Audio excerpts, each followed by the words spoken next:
Salam kenal Pak Ustadz. Salam kenal juga. Saya dari Saudi Arah Bima. Ada orang sholat 60 tahun, tidak ada satupun sholatnya yang diterima, karena mereka tidak meluruskan ruku dan sujud. Ruku dan sujud yang bagaimana yang benar itu Pak Ustadz Somad? Irji ila salatika fa innaka lam tusalli. Ulangi salatmu karena salatmu tidak sah. Sahabat itu pun mengulangi salatnya. Irji ila salatika fa innaka lam tusalli. Ulangi salatmu karena salatmu tidak sah. Sahabat itu pun mengulangi salatnya. Parfum Al-Bahjah Buya Yahya, parfum solat non-alkohol, yang wanginya mengingatkan Masjid Nabawi dan Madinah. Link pembelian di deskripsi. Irji ila salatika fa innaka lam tusalli. Ulangi salatmu karena salatmu tidak sah. Dia pun mengulangi salatnya. 3 kali dia ulang. Akhirnya setelah dia ulang 3 kali, gimana yang benar itu ya Rasulullah? Kata Nabi, hatta tatma'inna raki'an. Kalau kau rukuknya tumakninah. Makna tumakninah 2. Yang pertama, ada tempo tenggat waktunya. Seminim-minimnya rukuk 1 kali tasbih. Subhana rabbiyal azimi wa bihamdih.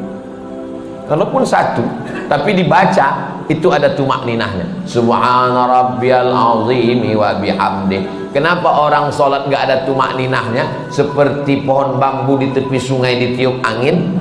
Karena nggak dibaca di mulut. Allahu Akbar, Allahu Akbar, Allahu Akbar, Allahu Akbar, Allahu Akbar. Pas ditanya, kenapa kau sholat cepat? Betul, maaf, nama saya Valentino Rossi, pembalap, pemuda berbadan gelap. Yang kedua, kenapa tidak ada tumakninah? Tidak benar rukuknya. Kalau diletakkan bejana di atas, tidak tumpah airnya, diagak-agak demikian. Jangan terlalu tunduk ke bawah seperti kambing lapar dapat rumput. Jangan mendongak ke atas seperti kuda jantan melihat kuda betina, apalagi kuda liar. Maka dia harus diagak-agak, dikira-kira. Jadi makna tumakninah 2, gerakannya dan waktunya.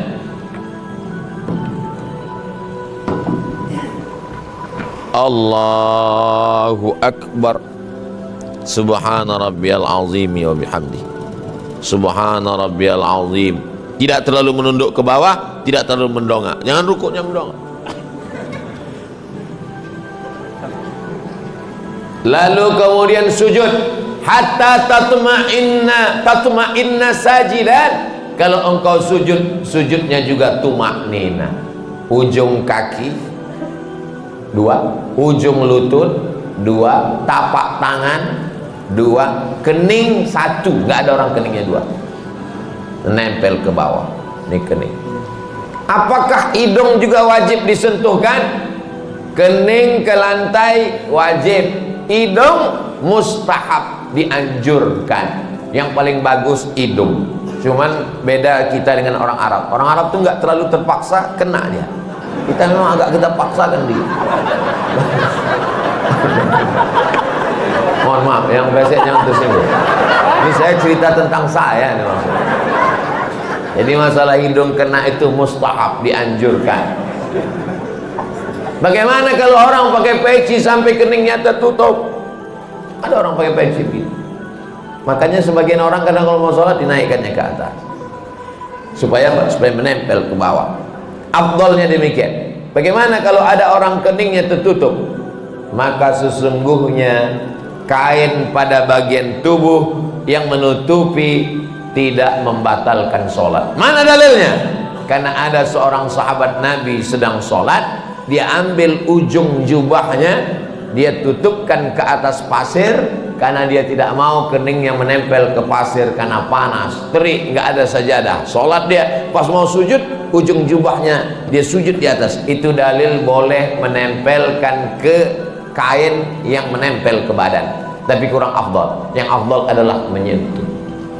Begitu yang diajarkan Nabi. Kenapa orang bisa tasbihnya itu cepat sekali? Karena tidak diucapkan di mulut. Kalau diucapkan di mulut pasti pelan. Subhana rabbiyal a'la wa bihamdi. Subhana rabbiyal a'la. Subhanakallahumma wa bihamdika.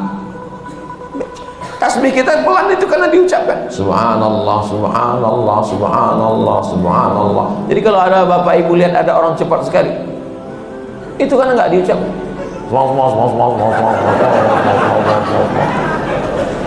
Nggak diucapkan. Bahkan kata Syekh Ali Jum'ah, itu pakai nafas membantu lebih khusyuk. Diucapkan walaupun sholat zuhur dan asar.